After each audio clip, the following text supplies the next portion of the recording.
Hello students, welcome back to my channel students versus study. आज हम इस video में करने वाले हैं क्लास 10th एनसीईआरटी केमिस्ट्री का chapter acids bases and salts.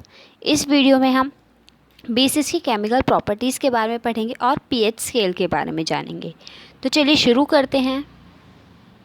सबसे पहले हम बात करते हैं कि जब बेसिस जो है हमारे वो मेटल्स के साथ रिएक्ट करते हैं तो वो बनाते हैं हमारी हाइड्रोजन गैस। अब एक जो बात नोट करने वाली है वो ये है कि सारे मेटल्स बेसिस के साथ रिएक्ट करें ऐसा नहीं है। सिर्फ कुछ मेटल्स होते हैं जो एम्फोटेरिक बिहेवियर शो करते हैं। एम्फोटेरिक का मतलब है डबल बिहेवियर, यानी कि डुअल बिहेवियर। वो एसिड की तरह भी बिहेव करते हैं और बेसिक की तरह भी बिहेव करते हैं। सारे मेटल्स हमारे बेसिस के साथ रिएक्ट नहीं करते हैं। कुछ मेटल्स जो एम्फोटेरिक बिहेवियर, डबल बिहेवियर जो है शो करते हैं, मतलब एसिड और बेसिस दोनों की तरह रिएक्ट करते हैं, उन्हीं को हम बोलते हैं एम्फोटेरिक मेटल्स। अब वही हमारे बेसिस के साथ रिएक्ट करते हैं। फॉर एग्जांपल हमारा Al एंड Zn। Al यानी हमारा एल्यूमिनियम एंड Zn यानी हमारा जिंक।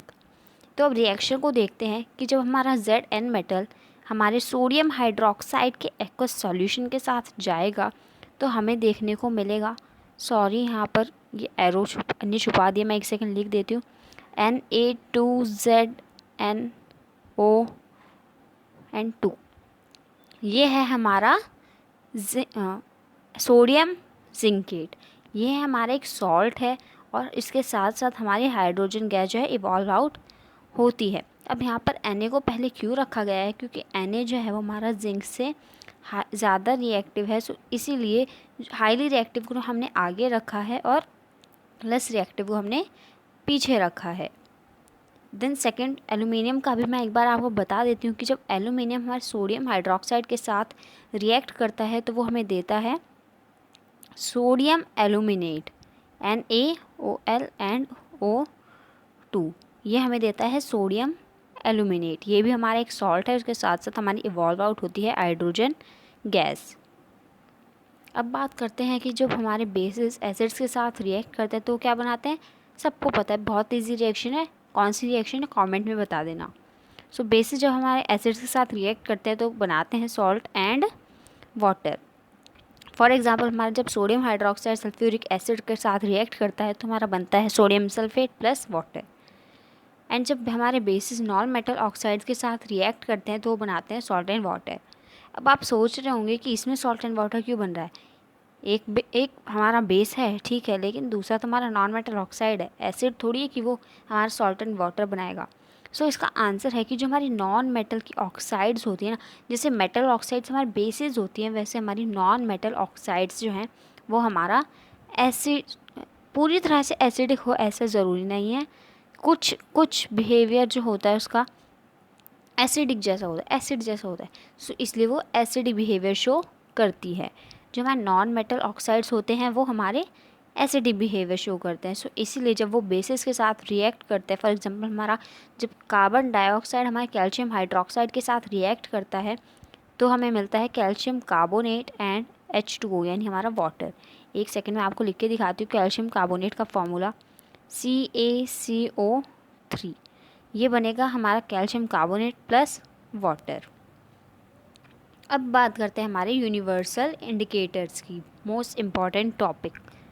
अब हमारे जितने भी इंडिकेटर्स होते हैं हमने देखा था कि वो हमें एसिडिक और बेसिक का बताता है कि एसिडिक है या बेसिक है। लेकिन अब ये जो हमारे स्पेशल वाले इंडिकेटर हैं ना, जिनकी बात हमने फर्स्ट सेशन में नहीं की, ये अलग हैं। ये हमें ये तो बताते हैं कि एसिडिक है ये सॉल्यूशन या बेसिक है। उसके साथ साथ ये हमें उसकी स्ट्रेंथ भी बताते हैं कि वीक एसिड है, ये स्ट्रॉन्ग एसिड है, ये वीक बेस है कि ये स्ट्रॉन्ग बेस है। और इसीलिए हम उनको कहते हैं यूनिवर्सल इंडिकेटर्स, क्योंकि वो एक चीज़ ना बताकर कई सारी चीज़ें हमें बता देते हैं। और वही जो यूनिवर्सल इंडिकेटर है जिसके बारे में हम बात कर रहे हैं वो है हमारा पीएच स्केल। अब ये पीएच स्केल क्या है। 1909 में एक सोरेनसन नाम का व्यक्ति था जिसने पीएच स्केल को क्या किया था, डिस्कवर किया था, जिससे कि उसने पता लगाया था कि जो हमारा पीएच स्केल है वो हमें ना सिर्फ ये बताता है कि जो हमारा सॉल्यूशन है एसिडिक है बेसिक है, बल्कि उसकी स्ट्रेंथ भी बताता है। pH का मतलब है हमारा पावर ऑफ हाइड्रोजन या फिर पोटेंस ऑफ हाइड्रोजन, यानी जितने ज़्यादा हाइड्रोजन के H प्लस आयन जो डिसोसिएट होंगे उतने ज़्यादा वो एसिडिक हो गए, जितने ज़्यादा हाइड्रोक्साइड वाले आयन जो है डिसोसिएट होंगे उतने ज़्यादा वो बेसिक होगा। यहाँ पर हमें पीएच स्केल का डायग्राम दिया गया है। अब एक बात जो नोट करने वाली है वो ये है कि जो हमारा पीएच है, अब जैसे हाँ ये जो हमारा 1/H करके हम इसको लिखते हैं, और जब हम एसिडिक की बात करते हैं तो एसिडिक जो हमारा सिर्फ 6 तक होता है, 7 हमारा न्यूट्रल होता है, उसके आगे आगे हमारा बेसिक होता है। अब जितना ज़्यादा हमारा नंबर होगा, मतलब 7 से तो छोटे ही होंगे, 6 5 4 3 2 1, लेकिन मान लो हमारा नंबर 6 है तो हमारा जो ये है ना 1/H, जितने ज़्यादा हमारे H आयन्स होंगे उतना कम हमारा ये नंबर होगा। यानी कि एक बार मैं आपको फिर से बता रही हूँ कि जितना बड़ा हमारा नंबर होगा उतने कम हमारे H प्लस आयन्स डिसोसिएट होंगे, क्योंकि इसमें जो है जब हम लेफ़्ट साइड जो है इस तरह से बढ़ते हैं तो हमारे जो एसिड हैं उनकी पावर जो है बढ़ती चल जाती है। नंबर घटता है लेकिन पावर जो है वो बढ़ने लग जाती है। एक बार फिर से बता रही हूँ, नंबर तो है घटता है लेकिन पावर बढ़ जाती है। ऐसा हमें देखने को मिलता है एसिडिक में। इससे हम क्या कंक्लूजन निकाल सकते हैं कि जितना छोटा नंबर होगा उतना ज़्यादा हमारे H प्लस आयंस जो है वो डिसोसिएट होंगे। यानी कि जो हमारा नंबर ऑफ आयंस है, H प्लस आयंस का जो नंबर है वो हमारा इन्वर्सली प्रोपोर्शनल होगा, हमारे नंबर जो है वो हमारा इन्वर्सली प्रोपोर्शनल होगा हमारे number of H plus ions से। अब अगर हम बात करें हमारे बेसिस की, जितना बड़ा नंबर होगा वो उतना ज़्यादा स्ट्रॉन्ग बेस होगा। इससे हम ये पता लगा सकते हैं कि जो हमारा बेस होते हैं वो हमारे OH के क्या होते हैं, डायरेक्टली प्रोपोर्शनल होते हैं। अब pH की स्ट्रेंथ की बात करें तो न्यूट्रल जो हमारे सब्सटेंसेस होते हैं उनका एग्जैक्टली 7 pH होता है, और जो हमारे एसिड्स होते हैं उनका लेस देन 7 होता है। और अगर हम 1 2 की बात करें तो वो हमारे स्ट्रॉन्ग एसिड को जो है डिपिक्ट करते हैं। देन अगर हम बात करें हमारे बेसिस की तो उनका 7 से ज़्यादा बड़े वाले जो नंबर होते हैं वो हमारे बेसिस को शो करते हैं। और बात करें 13 14 की वो हमारे स्ट्रॉन्ग बेस को डिपिक्ट करते हैं। अब बात करते हैं कि हमारे एवरीडे लाइफ में, हमारे रोज़मर्रा की ज़िंदगी में pH का क्या इम्पॉर्टेंट रोल है। तो सबसे पहले जो हमारा pH का रोल है वो हमारा डाइजेस्टिव सिस्टम में। हमें पता है, हम लाइफ प्रोसेसेस में पढ़ के आए हैं कि हमारे स्टमक में जो HCl नाम का एक एसिड होता है, हाइड्रोक्लोरिक एसिड होता है। अब क्योंकि हमारे अंदर एसिड है और हमने खाना खा लिया तो हमारी जो बॉडी है उसमें और ज़्यादा एसिड की मात्रा हो गई है।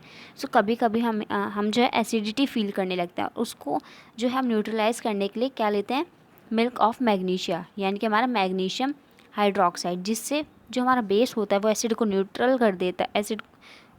जो हमारा बेस होता है वो एसिड के साथ जो है रिएक्ट करके उसको न्यूट्रल कर देता है और हमारी एसिडिटी जो है वो बंद हो जाती है।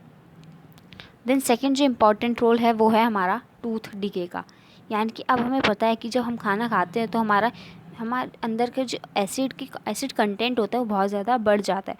तो इसीलिए कहा जाता है कि हमें खाना खाने के बाद ब्रश करना चाहिए, क्योंकि अगर हमारा जो माउथ में जो एसिडिक का नंबर है वो 5.5 से नीचे चला गया तो हमारे दांत सड़ना शुरू हो सकते हैं। Then third is plant and animals are sensitive to pH changes. यानी कि प्लांट्स और एनिमल्स को भी जो है ना एक फिक्स्ड pH चाहिए होता है अपनी ग्रोथ के लिए। फॉर एग्ज़ाम्पल प्लांट्स जो होते हैं तो हम उन्हें देखते हैं कि जब फॉर एग्ज़ाम्पल हमने एक पॉट में जो है एक प्लांट को उगाया है तो हम जो है उसकी टिलिंग करते रहते हैं, उसको जो है खुरपी से जो है उसकी मिट्टी को ऊपर नीचे करते रहते हैं, जिससे कि उसके अंदर जो है ऑक्सीजन लेवल जो है बना रहे। और वही जो है हम pH के लिए भी करते हैं। और कभी कभी जब हमारी मिट्टी में एसिड कंटेंट ज़्यादा हो जाता है तो हम उसमें बेस भी डालते हैं किसी तरह का।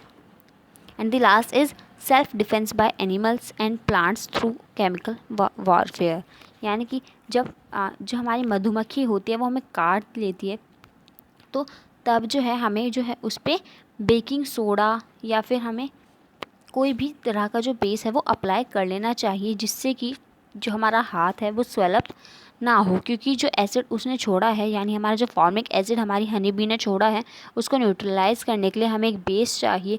और जब बेस उसके साथ रिएक्ट करके न्यूट्रलाइज हो जाएगा तो हमारा जो हाथ है वो स्वेलअप नहीं होगा और हमें दर्द भी नहीं होगा। सो आई होप कि आपको ये सारे कॉन्सेप्ट्स क्लियर हो गए होंगे। Thanks for watching.